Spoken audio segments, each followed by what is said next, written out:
All right, two important issues we are discussing this evening. Killed in the line of duty, has the death of Constable Tomar dented the fight of justice? That's one of the big issues we are looking at this evening. Also, in light of the open differences between the state government and the police on the way in which the original statement of the 23-year-old survivor was recorded, we ask, where does the buck stop, the police or politicians? Joining us to discuss this, Renuka Chaudhary, Rajya Sabha MP and spokesperson of the Congress Party. Nirmala Sitharaman, national spokesperson of the BJP, will be joining us in just a little while from now. Suman Nalwa, additional DCP in the Special Police Unit for Women and Children, is with us in the studio.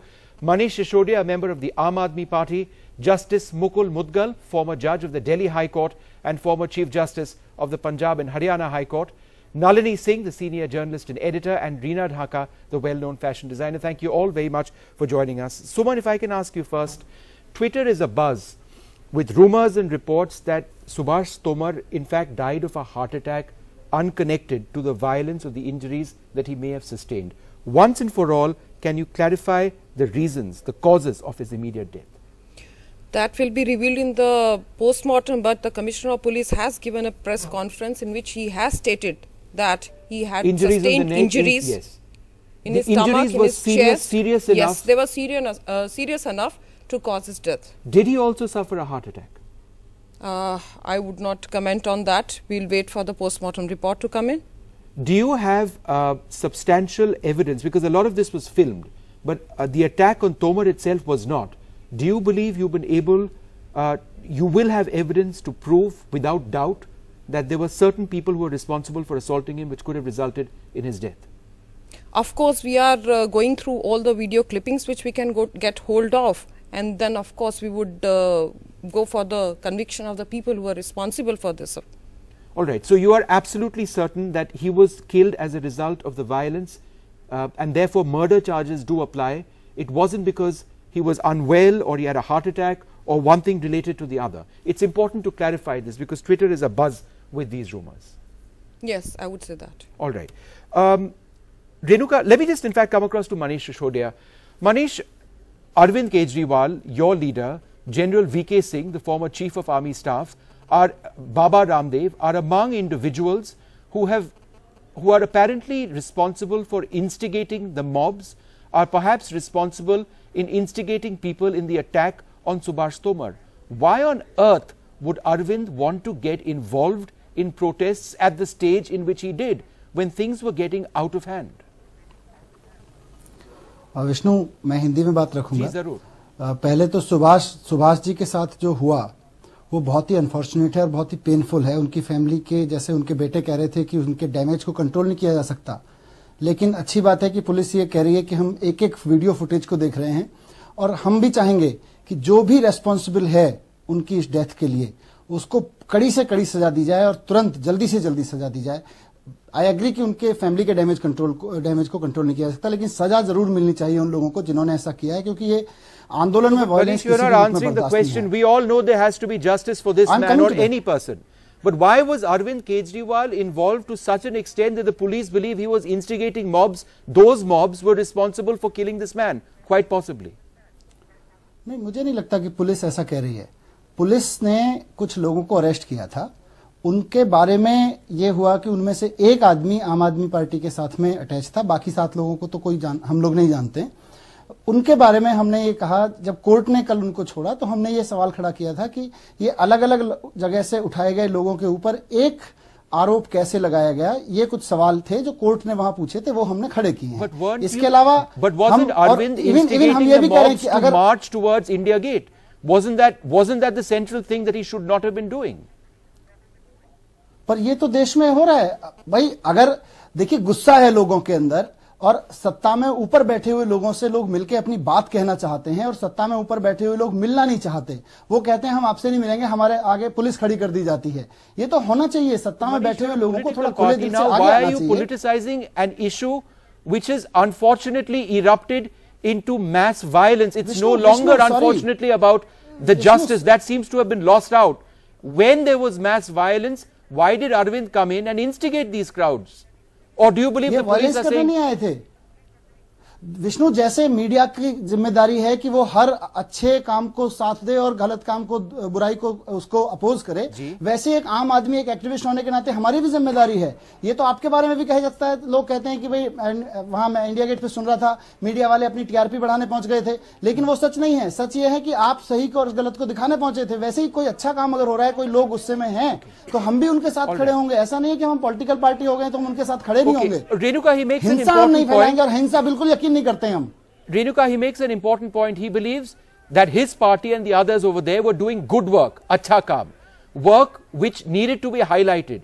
But do you believe that the involvement of people like the former army chief, Baba Ramdev and Arvind Kejriwal actually made a mess much worse than what it was? You know, I'll tell you, Vishnu, I want to be on record on this. Yes. I can understand a Kejriwal or some other Wal doing some nonsense like this because, right, you know the limitations of their thinking and their perception of what. But for a retired army chief, a man of uniform who knows how important it is for discipline, up and down in the rank. I'm a service officer's child. I just can't believe this behavior. I'm shocked. And let us also be honest enough, today's Christmas, and let us put our hand over our heart and realize that as long as the agitators were genuine young students who are within their right, in fact I admire them in a way that, you know, they have the courage, the enthusiasm to stand there and fight. It's something they strongly feel about. It reminds me of myself many years ago. But as long as it was peaceful, as long as we kept getting intelligence reports, knowing that it was under control, the police showed admirable restraint. But Renuka, that's also debatable. When the violence escalated, by that, that's maybe it's your opinion, but my opinion is different. For 3 days, 4 days, whatever, there was absolute restraint and people were within their rights. They were standing there and the police were also the first 3 or 4 days, without a doubt. But it was only Saturday and Sunday that we're talking about. After that, the lumpen element started infiltrating. This is a pattern. We all know it's happened all over the country. I take that point, and I wanted to come to that with Suman next. You know, I mean, we depend on the police for intelligence. The police, and there were statements today, had intelligence apparently that terrorists would get in and make that situation much worse. But didn't you have intelligence that there would be 10,000 people assembling in the heart of Delhi on Saturday? We always have and it. which Delhi could is pose this always on complete situation out of alert. hand. Wasn't that a police intelligence failure to begin with? I would not say that. As Ms. Renuka has said, I mean, we were very restrained because we were also with the citizens. No, but you didn't know that they were going to assemble. Isn't it also the job of the police to know that something as big as this is going to happen? No, 10,000 people and the police had no clue it was going to happen. That's fine as long as people were peaceful and they were sitting there, we were with them. You, there was nothing you all along thought it was going to be peaceful. Just turn violent. So it was okay for those people, those protesters, to gather in Vijay Chowk. They're not supposed to be gathering in any case, right? Yeah. But so you allowed that to happen with the assumption that it would be entirely peaceful. Yeah. Nalini, no, they did put up barricades everywhere. Yeah, the barricades were there to put a limit to the extent to which they could go. But as always happened, nobody was ready to listen to them. I think absolutely the hypocrisy of the politician must be exposed, Vishnu. We must not let them get away with platitudes and cliches. The disconnect between the politicians and the real public, they can say what they want just now. But the point is that if I can just take you back to the funeral, the cremation today, why are our politicians standing in a VIP row? Why are they not mingling with the police? At this extremely emotional, please let me finish, madam, please. Now, I would say that therefore the disconnect between the politicians, I would say that when the first wave of students came, this peaceful young future of India came, where was Mr. Ajay Markan, whose constituency that is? Where was Mr. Mahabal Mishra, where the incident took place, his constituency? These are members of parliament elected in Delhi.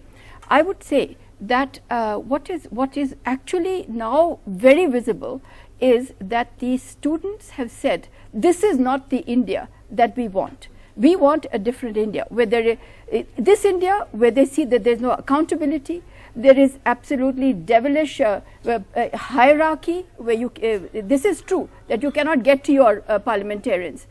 You cannot get to the politicians. India, where there is going to be perpetuation of privilege. Yes. So the India that is based on exploitation, yes. the India that is based on, tell me which powerful woman is going to say that she feels fear in Delhi? Right. We have women politicians, we have powerful women who so are you're not talking politicians. about a fundamental divide which exists among those who... It is, right. it is what we are really going through is a feudal, is a feudal it's society, a larger issue. Medieval mindset. I take that point, that's important. Yeah. It also speaks about the anger on a whole lot of issues completely disconnected to the issue at hand. Totally. Right. And but you know, the issue at hand only comes along, it emanates from something. This has been bubbling over the last, I don't know how many decades. Yes. And these students are post-liberalization children. They will not tolerate. You know, they are not going to be weak-kneed as perhaps we were. So they don't understand what is this distance from power. They don't understand that at all. So they are saying we are going to bring you. As far as disruption caused by lumpen elements, that I think you're right. Why didn't they have the intelligence?